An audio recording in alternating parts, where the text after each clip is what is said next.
صاحب به ورته ویل کې نور خو زما په خوله ستاسو ته صاحب او دغه نشي راتلی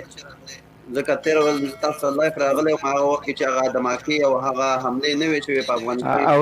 وروره یو خبره کې دغه دماکه ودره لږ صبر وکړه ما سره لږ صبر وکړه ته نېغېږه مه اول ته ما ته دماکه تعریف کړه دماکه څه شي ته وایي نه دماکه څه شي ته وایي حمله انتحاري حمله ده ما سره نه کومه خیر دی ته ما چاودنه ووایه موږ پښتانه یې دلته البته موږ پښتانه دلته ناست یو چاودنه ووایه ما سره په چاودنه ما سره په پښتو دا مخ دې ته مکمل لږ زره ښکاره کړه وروره دغسې اوس غږېږه دغسې اقدم هلته کمپیوټر مې لاس کې نه شم نیولی داسې اقدم چې خبرې درته کمپیوټر لږ داسې که ګوره دا د کمپیوټر ما سره هم د داسې هم کېږي داسې هم کېږي مهرباني زه تا نه دا پوښتنه کوم مبین صاحب زه چې ستا هر لایف زه تعقیبوم ته د ګلخانانو په لایف کې راځې بیا دې په افغانستان دې غیرتي ولس ته کنځلې کې فرض مثال څه کنځلې مې کړي دي اول ګلخان څه شته وایي ګلخان څه شته وایي ما تعریف کړه ګلخان څه شته وایي چې د اسلام ټکی دغه پکې نه ښکاري او د اسلام دعوه کوي هغه ته ګلخان وایي هغه ته ګلخان وایي ته ودرېږه یا په اسلام پوهېږې وروره اسلام باندې پوهېږې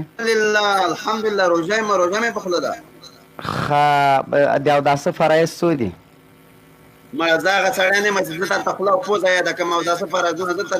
اوداسه نه د غسل نه زه ته د دغه ومن قتل مؤمنا فجزاؤه جهنم آفرین یو وارې بیا ووایه ما پرې چې زه پوښتنه کوم ته یو وارې بیا ووایه دغه ته یو وارې بیا ووایه من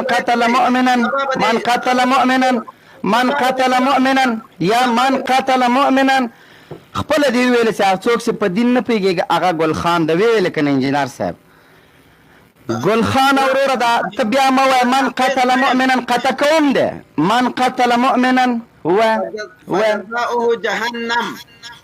همداسې ده قرآن شریف راوړه اعتمادي پې باندې چې همداسې ده من قتل مؤمنا فجزاؤه جهنم همداسې ده تجوید نه تجوید کې د مشکل نشته ته پې یقیني چې همداسې ده چې من قتل مؤمنا فجزاؤه جهنم لکه یو مؤمن چې څوک قتل کې په نهایت داسې نه درته ترجمه یې ما ته مه کوه دغه پوره ته دا ووایه له سره بیا ووایه قرآن غلط مه وایه چې په قرآن نه پوهېږي ووایه له سره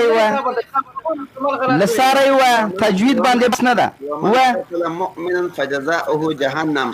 من قتل مؤمنا متعمدا فجزاؤه جهنم ټکی دې نه ده پرېښی من قتل مؤمنا متعمدا فجزاؤه جهنم دا متعمدا خو دې بیخي پرېښوده پکې دا خو دې وخوړه ګلخان وروره خبره واوره ګلخان وروره بیا هغه ګلخان دې سل وارې به را تا ته در په سر کړي چې ته ورته ګلخان وایه ګلخانه تا ویلې چې څوک په دین نه پوهېږي ګلخان ده ګلخان وروره مخکې راځه مخکې ځه پاکستان صفتونه کې چې زما مسلمان د فاحشخانو صفت یې ولې نه کوې مخکې ځه مخکې نور وایه جواب راکړه چې هلته د عیسایت درس ورکول کېږي ته ما ته د افغانستان کې د عیسایت درس ما ته وښیه کوم ځای کې د عیسایت درس ورکول کېږي ته په کوم ملک کې اوسې ته ما پرېږده ملک ما سره خبرې وکړه ملک پرېږده ما سره خبرې کومه که نه په کوم ملک کې اوسېږې ستا کار نشه په کوم ملک کې اوسې زه پاسپورټ لرم افغاني څوک وایي چې ته افغان یې څوک وایي زه درته وایم ته بیخي افغان یې نه دا خو تا ته نه ته نه افغان ته یو بنګالی چا ویل ستا افغان یې ته یو بنګالی او انجینر ته نه پوښتنه وکړم ما دې خبرو ته پرېږده ته به بیا ما تا خو ما باندې ډایرکټ حمله وکړه ته ما ته وایې د پاکستانیان نر غوندې ځم ته د هندوانو ته مودي زنده‌باد چغې وایې ته ټرمپ زنده‌باد چغې وایې شین سترګې امریکان دې ما په کور راوسته خپل څوک پوهېږي نه ګلخانه دې پرېږده جنرال صاحب دوه خبرې ورسره وکړې